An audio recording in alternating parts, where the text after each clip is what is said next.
Hey rollers, welcome back to the channel. I wanted to touch base with you guys because I know I've been out of pocket recently, which has actually been since October.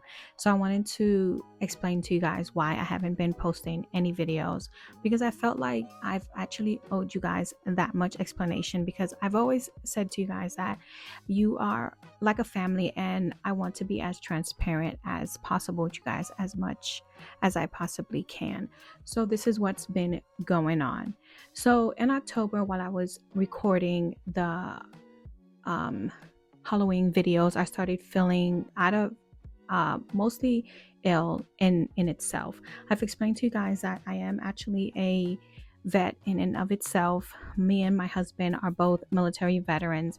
So what started happening was that I wasn't feeling very well during that time. So as I was recording my October videos, my legs started feeling very um I was in a lot of pain. So as I was during my recordings, I was just not feeling very well. The time that it was taking to make the videos and try to find inspiration to make my videos, they just wasn't there anymore. So as I was starting to feel more pain, my inspiration was just waning.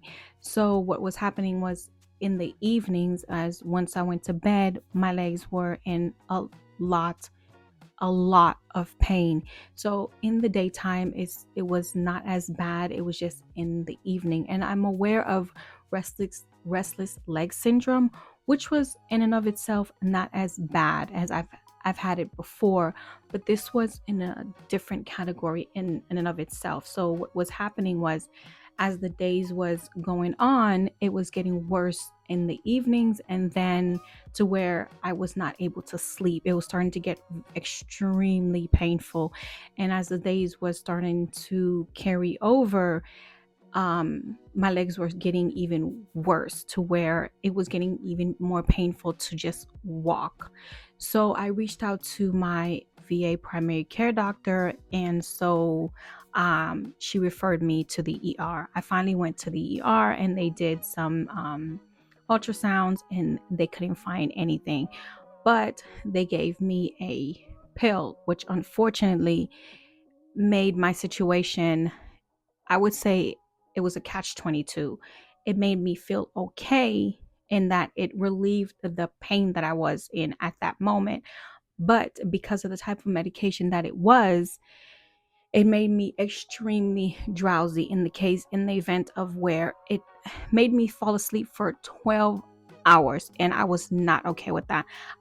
How they explained it to me was that it was just going to make me a little bit sleepy, and I'm the type of person where I don't even like taking NyQuil, because of the fact that it the effects of NyQuil is not, it's not something that I can overcome very easily. The side effects of it is just too much for my body to overcome once I take it. So I've avoided taking it in years. So, and even if I have to take it, I take much smaller doses, because it takes my body so long to recover from it. So that medication took me 12 hours to come off of it. So, but yes, it did take the pain away, but I was not very happy with the fact that I was asleep for 12 long hours. So moving forward, the pain did subside considerably, so I was okay. They did not find anything wrong with my legs. They were thinking that I might have had a blood clot. Nothing happened. So but at that time when I was in the ER, I was praying that they could find something what was wrong with me. But I think that was just like, please, please tell me that something's wrong with me, to explain why I was in that much agonizing pain. So once that scare was done and over with, my parents flew in from their trip. And what ended up happening was, my dad was not feeling well. So he was here for a few days, and we had already made a doctor's appointment for him. Once we made that doctor's appointment, we took him, the doctor was like, you need to take him to the ER. We took him to the ER, and within 30 minutes, he was incubated, and by all God means, he was placed into the ICU. My father was in the ICU for 2 long weeks. we were scared out of our minds. So this was all happening the latter part of October, and he was in the ICU for, like I said, for 2 weeks. So he was there until the first week of November. So he got out, and luckily for us, uh, my dad came out okay, and we were able to be all together for Thanksgiving, his birthday, and all that. So, but his health was more important for us and everything else. So that's why I was just like, I could not do any videos. I was just not in the headspan, nor, I mean, I just couldn't be in this room. I just didn't have it in me. And so once he got out, I was more concerned with dealing with what needed to be dealt with: my dad's health, my own health, because I still wasn't feeling in all, I just couldn't do it. So this was going on after Thanksgiving, and then still to this day I still need to do what I need to do for my own dad. But even he's doing so much better. We recently went to the doctors, and his health is, he's recovering extremely well, thank goodness for that. But in all reality, when I come in here to try to craft or to try to get creative, I honestly still just don't have it in me. I come in here to do stuff based on, like I said in my craft tour, I had already practically recorded that video, and that was how I was able to edit it and push it out. I come in here to do office work, busy work, but when I come in here to try to do stuff just to see if anything creative can be done, I just don't have it in me. So I know you guys are wanting stuff out there for me to do, but I just there's nothing in this brain that is able to, I just don't have it. I mean, I'm usually able to come up with wacky creative ideas in places that are just not like traditional. Like if I'm taking a shower, I know that's kind of weird, but that's usually where I come up with my creative ideas. It's usually in, if I'm brushing my teeth. My husband always says that I have the weirdest ideas in the oddest places, but I'm just, unfortunately, I'm tapped out right now. I'm not feeling well.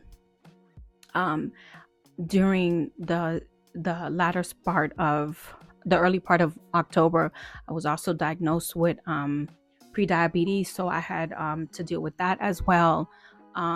So I've lost a lot of weight. My hair was uh, shedding, so I had to chop off a chunk of it.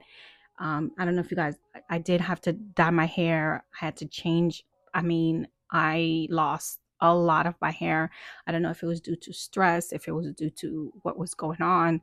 It was just so many things that was going on, starting at the end of September, moving all the way to the end of the year, that I just felt like things were just compounding on. And since that time frame, I just haven't been able to do a lot of things. I'm going to try uh, to see what I can do moving forward. But every time I think I can come in and do something in the craft room, I take a deep breath and try to walk in here. But it's just like, this craft room is no longer my, it's no longer my peace space. It's no longer become my comfort room. So I've been taking a lot of time. I've gone back to more of my reading. I spent months without even picking up a book, and I've now found that I've gone back to reading a whole lot more like I used to back in the day. I've gone back to closing myself off again. And I had already been diagnosed with depression, but I think that unfortunately, uh, this space used to be my saving grace, but this room has, for some reason, sometimes it feels like it's suffocating me. But I will see what I can do in upcoming weeks. I will try my best to bring you guys back, bring this craft space back once I am comfortable with doing something, even if it's one video a week or one video a month or something to the or something of the sort. I just hope you guys give me some grace and some patience to see what I can do. I appreciate you guys so much and thank you. I'll see you guys in the future. Bye.